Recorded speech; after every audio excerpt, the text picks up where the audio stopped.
군인들이에요. 14절. 군인들도 물어 이르되 우리는 무엇을 하리까 하매 이렇게 되어 있죠. 자, 지금 세 그룹 보세요. 세 그룹. 첫 번째 그룹은요, 종교인 그룹입니다. 두 번째 그룹은 세리인 그룹입니다. 세 번째 그룹은요, 군인들이요. 이 군인들은 유대인들이 아닙니다. 오케이? 그래서 그 당시에 겉으로 보기에는 가장 종교적이고 가장 신앙이 좋다고 하는 그룹을 향해서 옷 두 벌 중에 한 벌 나눠줘라. 자, 그리고 유대인이지만은 마치 로마 앞제비와 같은 브로커 역할을 했던 세리들에게는 부가던 거 외에는 거두지 마라. 그리고 이방인인 군인들에게는 이렇게 답을 합니다. 사람에게 강탈하지 말아라. 거짓으로 고발하지 말아라. 받는 급료를 족한 줄로 알아. 분배의 문제고 평화의 문제예요. 세 가지 문제를 제가 얘기했어요. 첫 번째, 생계의 문제입니다. 먹고 살아야 됩니다. 입고 살아야 되죠. 살 집이 있어야 돼요. 그런데 우리 혼자 사는 세상이 아니라는 것. 예수가 이 땅 가운데 오셨을 때 나만 구원하러 오신 게 아니라는 걸 빨리 깨달아야 돼요.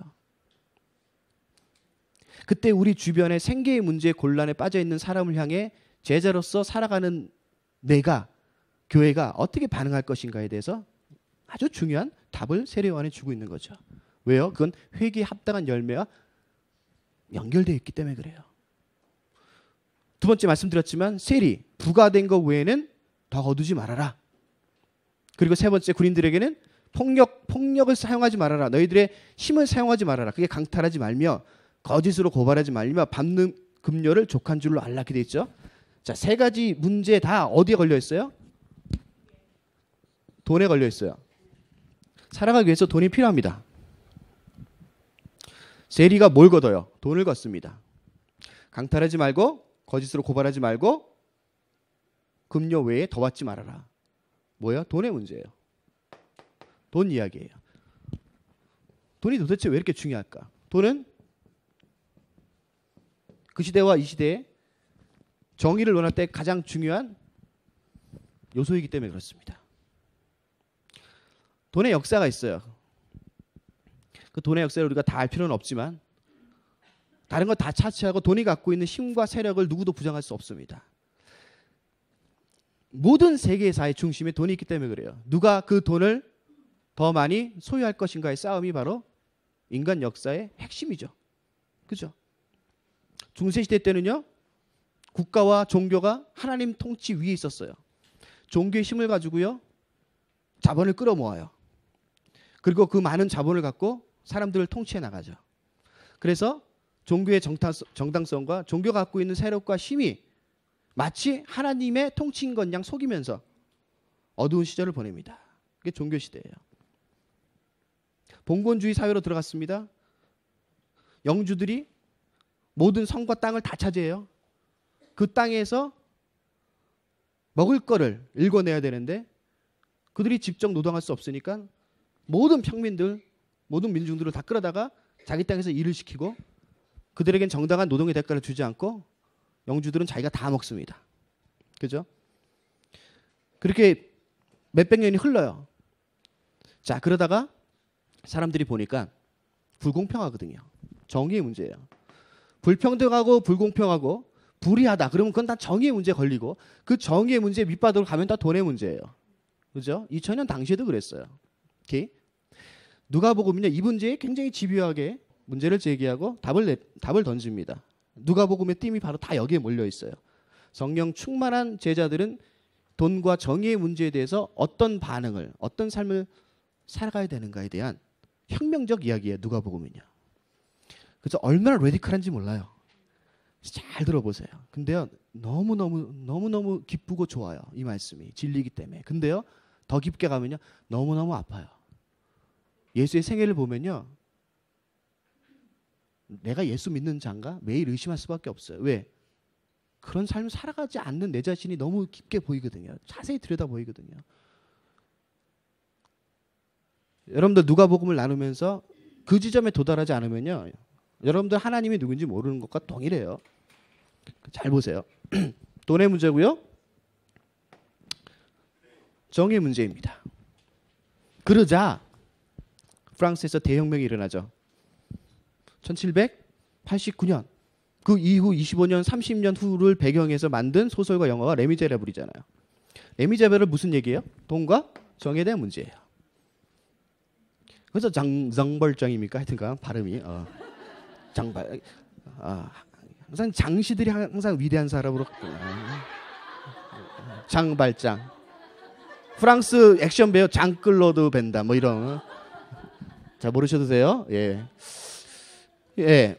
돈과 정의 문제예요. 조카가 굶어 죽기 일보 직전이에요. 빵 하나 훔쳤는데 5년을 때리잖아. 법을 법대로 지키는 게 정의가 아니라는 얘기를 지금 누가복음이 하는 거예요. 왜요? 나 옷 2벌 있어. 이건 내가 내 노력으로 벌어들인 거야. 내가 왜 남한테 줘야 돼? 그게 캐피탈리즘이에요. 자본주의예요. 그죠? 그래서 누가복음은 자본주의를 무참하게 깨버립니다. 그러면 자본주의를 무참하게 깨면은 소셜리즘, 사회주의가 맞느냐? 그렇지 않아요. 사회주의가 공산주의로 가서 망했죠. 자본주의도 망한 거 아세요? 자본주의 망했어요. 여러분도 망한 사회에 지금 살고 있어요. 자본주의와 공산주의와 사회주의와 무슨 주의가 됐든 그 인간이 만든 주의는 다 망할 수밖에 없더라가 역사가 가르쳐주는 교훈이죠. 2000년 전에 예수님 오셔서 그거 가르치고 계시는 거예요. 다 망한다. 근데 우리는요, 어렸을 때부터 미국에서 사시던 한국에서 사시던 캐피탈리즘이 신인 줄 알고 산단 말이야. 캐피탈리즘, 자본주의가 최고의 선, 가장 인간이 만들어낸 최고의 도덕적이고 윤리적이고 공평한 주의라고 믿고 살아요. 왜? 그렇게 학습을 받아왔어요. 세뇌가 됐어요. 그러니까 예수를 만나면요, 이 부분에 대해서 의심을 갖고 말씀이 뭐라고 얘기하느냐, 성령께서 우리들에게 어떤 가르침을 가르쳐 주시냐를 잘 듣고 이걸 브레이크시켜 깨야 돼요. 그 제재의 길이고요. 그게 바로 회개에 합당한 열매를 맺는 과정이에요. 캐피탈리즘 무너졌습니다. 앞으로 어떤 주의가 나오든지 그 주의는요, 하나님 통치 위에 쓸 수 없죠. 근데 하나님 통치 위에 자꾸 쓴다고 사람들과 세상은 얘기한단 말이야. 그죠? 이게 사단의 유혹이에요. 4장에 예수님이 유혹을 받습니다. 시험을 받습니다. 그걸 현대적으로 얘기하면요, 다 이런 얘기예요. 돈의 문제고 정의의 문제예요. 자본주의 끝났습니다. 공산주의도 끝났습니다. 사회주의도 끝났어요. 그러면 이 땅 안에 속해서 이 땅에서 살아가는 제자들은 도대체 어떤 희망과 소망을 갖고 살아야 돼요? 하나님의 나라예요. 하나님의 나라. 하나님 나라 위에 국가가 있을 수 없어요. 하나님 나라 위에 자본주의와 사회주의와 어떤 이데올로기와 철학이 있을 수 없다는 얘기예요. 하나님 나라가 모든 걸 통치합니다. 그 나라의 통치를 받는 자들이 제자예요. 그래서 여러분들 끊임없이 여러분들의 안에 이미 내재되어 있고 쌓여온 세상의 이데올로기와 철학과 여러분들만의 신념들을 말씀을 읽을 때마다 성령의 통치에 의해서 뭐예요? 깨트려 가셔야 돼요. 그걸 거부하셔야 돼요. 돈과 정의의 문제가 직결되어 있는데, 돈과 정의의 문제를 하나님 나라의 측면에서는 무엇으로 해결하냐? 나눔입니다. 나눔과 분배예요. 그리고 평화예요. 지금 이 얘기하고 있는 거죠. 세례 요한이. 예수님이 하나님의 통치 외에 이 땅 가운데 무슨 주의가 필요했고 그 주의를 통해서 천국을 이룰 수 있다라고 생각하셨다면 예수님이 오셔서 가장 먼저 해야 할 일은 뭡니까? 로마 제국을 부셔버리는 거예요. 그리고 무슨 주의를 세워놓는 거예요. 근데 예수님의 삶을 보면요, 그런 적이 한 번도 없어요. 그죠? 그런 적이 없어. 예수님의 삶은 다 어디로 향해 가고 있어요? 가난하고 소외되고 억압받고 연약하고 죽어가고 힘이 없고 사회에서 버림받고 사회에서 쓸데없다라고 최종 평가받은 사람들에게 가서 그들과 함께 무슨 삶을 살아요?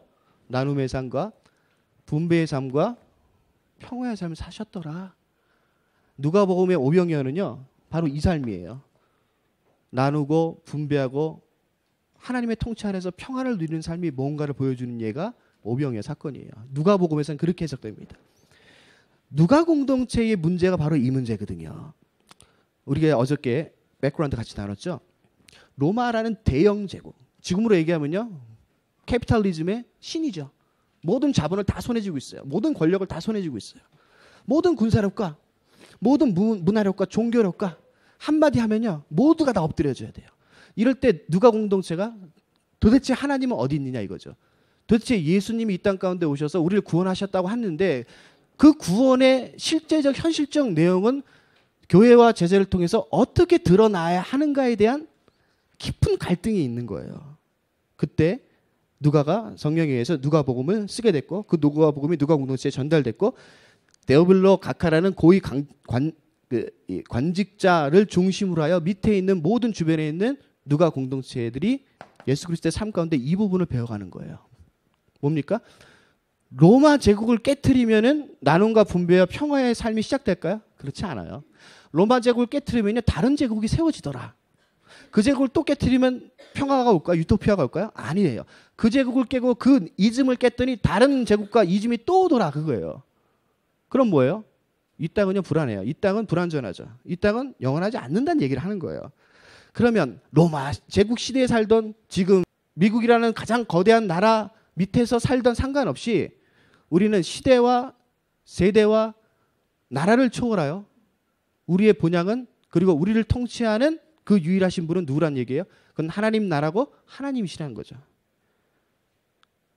그렇기 때문에 교회와 제자들 이 문제를 국가에 맡기면 안 돼요.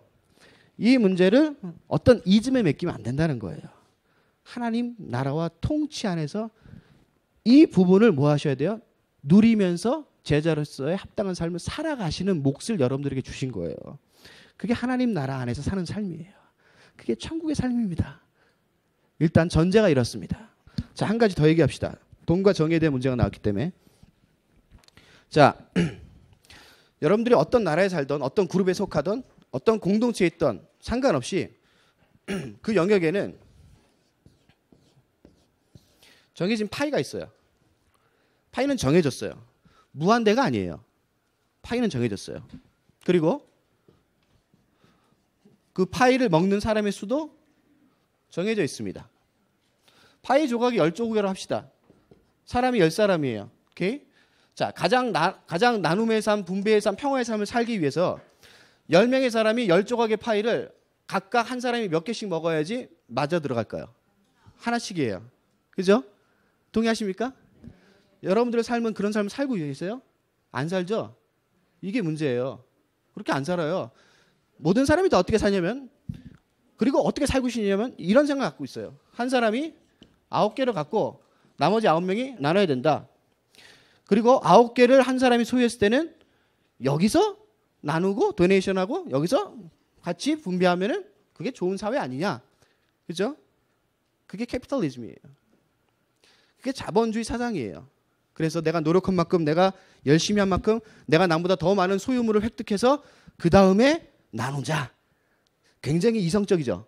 굉장히 논리적이잖아요. 그죠? 내가 열심히 한 거, 내가 노력한 거에 대한 대가도 정당하게 받고 그 다음에 내가 마음 씀씀이도 괜찮으면 덜 먹는 사람들에게 나눠도 주고 괜찮죠.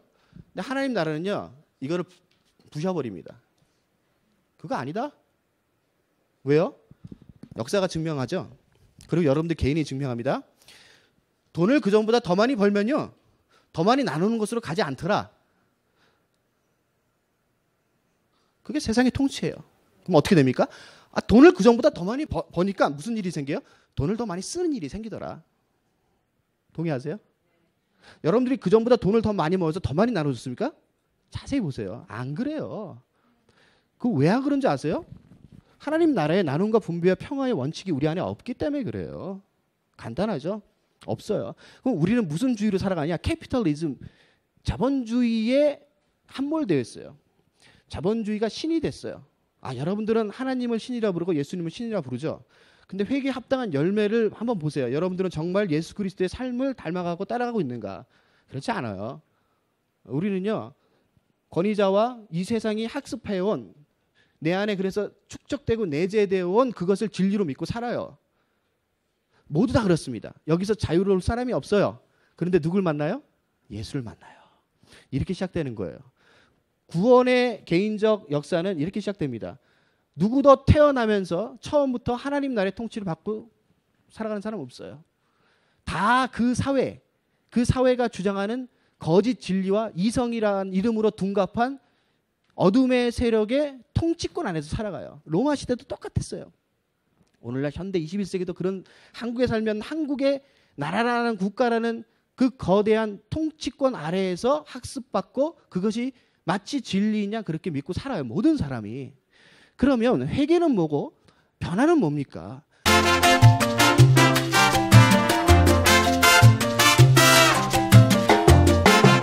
그런 사회에서 그런 나라에서 누굴 만났더라? 예수를 만났더라. 그럼 예수를 만나면은 도대체 어떤 변화를 가져야 돼? 어떤 트랜스포메이션이 일어나야 돼요? 이런 트랜스포메이션이 일어나는 게 제자의 삶이에요. 예수를 믿고 종교 생활은 열심히 하는데 삶이 변화받지 않아. 그러면 의심하세요. 여러분도 예수 만난 게 아니에요. 그러면 제 얘기예요? 제 얘기 아니고 말씀의 얘기예요. 근데 우리는 어떻게 가요? 보세요. 교회도 성도도 캐피탈리즘이 진리라고 믿어버리니까 교회에 와서 예수를 만난 증거를 뭘로 갖다 대요? 열심히 종교 생활했더니 하나님이 성공도 주고 돈도 줬더라. 봐라, 난 믿음이 좋다. 이거 다 거짓말이에요. 다 우상숭배예요. 오늘날 교회가 다 이따위로 메시지를 전해요. 그건 메시지가 아니에요. 여러분들 통곡하셔야 돼요. 예수님이 그런 삶을 사셨어요? 제자들이 그런 삶을 살았어요? 아니라는 게 복음서라든가 성경에 다 들어있는데 왜 거짓말을 해요? 속아서 그래요. 속아서 그래요. 뭐예요? 회개가 안 됐어. 통정적인 삶의 시각과 가치관이 변하지 않은 채 윤리적이고 도덕적인 것에만 잘못됐다고 울거나 종교적 행위를 하니까 자기 삶은 돌아서지 않고 가는 길은 계속 가. 그게 국가가 됐던 자본주의가 됐던 사회주의가 됐던 뭐가 됐든 상관없어요. 학교에서 가르치고 부모가 가르치고 권위자가 가르쳐준 것을 진리라고 믿고 가. 근데 예수는 만난 것 같아. 근데 돌아서기는 너무 억울해.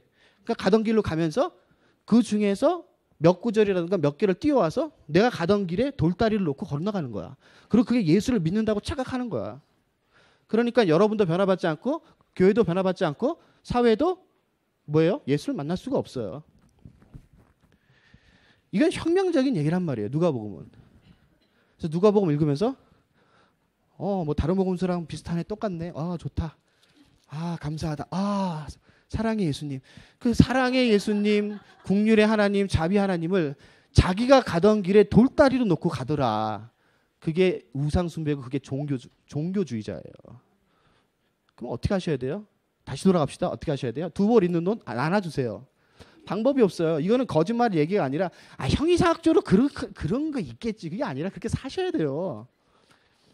그렇게 사셔야 돼요. 그게 회개의 열매예요. 근데 착각하지 마세요. 오해하지 마세요. 내가 억지로 일부러 애써서 하는 게 아니라 지금 누가복음의 띠문이요 성령의 충만이죠. 그죠?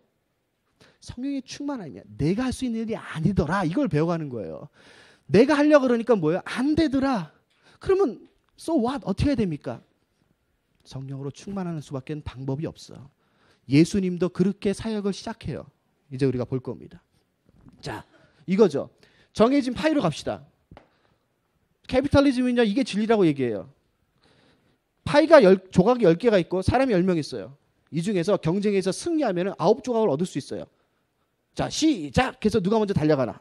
경쟁을 붙이고 싸움을 붙여요. 내가 먼저 가기 위해서는 당연히 뭐예요? 내 앞에 사람이 있으면 안 되죠. 내 앞에 사람이 있으면 어떻게 해야 돼요?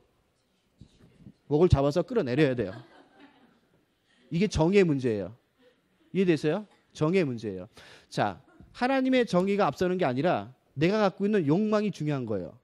그러니까 내 앞에 사람이 있으면은 내가 더 많은 파일을 못 얻겠다라는 불안과 불편함과 두려움이 나를 어떤 삶으로 끌어가요? 폭력적인 삶으로 끌어간다니까요. 주변을 돌아보지 않는 삶으로 끌어간다니까요. 경쟁에서 너는 내 뒤로 와야 된다고 얘기한다니까요. 그래서 먼저 꼬리 가면은 그것이 승리자라고 얘기해요. 그리고 나는 굉장히 좋은 삶과 성실한 삶과 열심히 있는 삶을 사는 대가를 얻었다 그래요. 9개를 가져요. 1개 갖고 9명이 아웅다웅 다투면서 싸워요. 근데 못 본 채예요. 그게 캐피탈리즘이에요. 캐피탈리즘은 제가 대표적으로 얘기한 사람의 욕망, 이건 상징적으로 얘기한 것뿐이에요. 자본주의 자체가 모두 다 이렇다는 얘기가 아니라 대표성을 띠는 거예요. 그럼 뭐냐? 그건 인간의 욕망이더라 이거예요. 캐피탈리즘과 소셜리즘이 망한 원인은 한 가지밖에 없어요. 뭐예요? 구조 자체가 나빠서가 아니라 그걸 사용하는 인간들이 타락했기 때문에 그래요. 부패했기 때문에 그래요. 원칙은 잘 세울 수 있죠. 야, 이렇게 해서 많이 벌면은 나눠줘. 근데 그럴 줄 알았거든요. 근데 나눠줘요? 안 나눠줘. 그런 거예요. 누군 나눠주던데요. 세 발의 피죠. 생색내는 거라니까요. 10,000개 갖고 있는데 하나 툭 던지고 괜찮은 사람이라고 영웅 대접 받고 싶은 거죠. 이게 속는 거예요.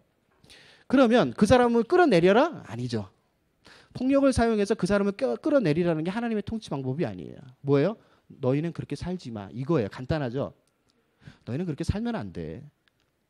물론 어느 시대에는 혁명가가 나타나기도 합니다. 또 하나님이 그렇게 그런 사람을 사용하시기도 해요. 근데 우리가 모두가 그런 혁명가는 될 수 없죠.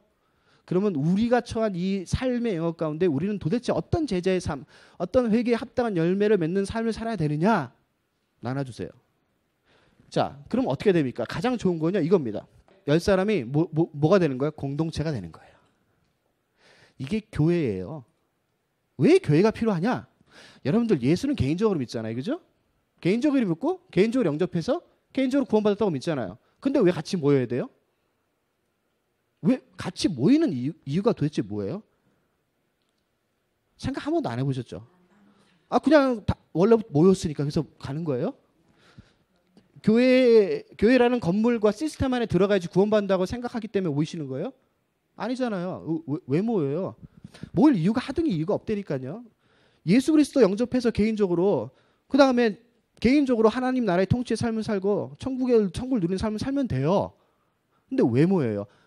혼자서는 이게 불가능하기 때문에 그래요. 그래서 공동체가 필요한 거예요. 여러분들이 내가 교회 공동체에 왔다라는 것은 이걸 실천한다는 전제가 있는 거예요. 교회에 모여서 우리끼리 소셜, 사회적 관계와 교제를 맺어서 서로들 마음을 나누고 서로 이렇게 해가지고 서로 또 이게 뭐예요? 격려하고 칭찬하고 막 그래서 좋죠.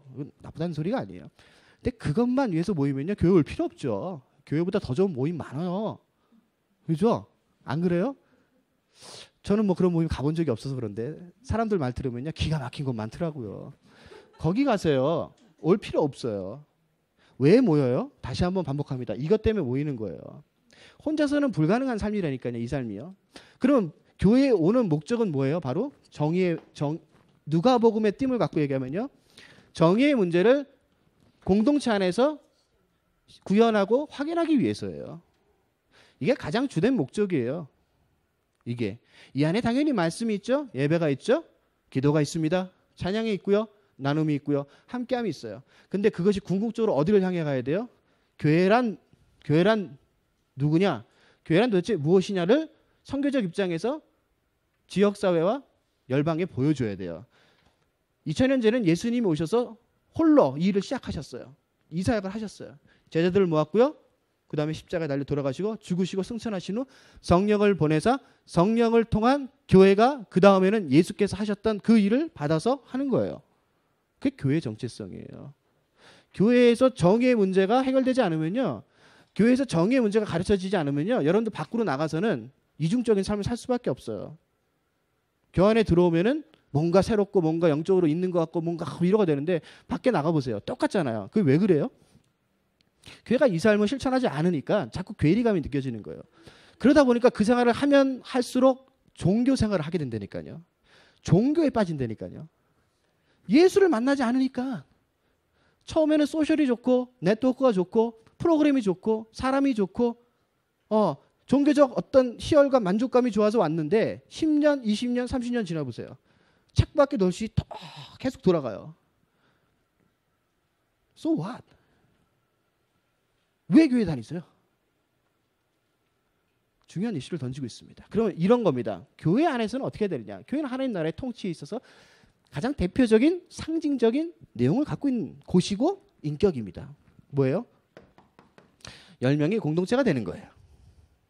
그리고 어떻게 하기로 작정하는 겁니까? 우리 하나씩 갖자. 실력과 무관하게, 나이와 무관하게, 성별과 무관하게, 지위와 무관하게, 배움에 무관하게. 저 사람이 환자든 병신이든 장애자든 건강한 사람이든 인기 있는 사람이든 명예 있는 사람이든 밖에 나가서는 그럴 수 있지만 교회 들어오면 어떻게 돼요? 이퀄 해야 돼요. 똑같아야 돼요. 그래서 10개의 파일을 한 사람이 똑같이 나누는 거예요. 근데 교회에서도요. 10개의 파일을 경쟁해서 내가 9개 갖고 내가 나눠줄게 이러면요. 끝.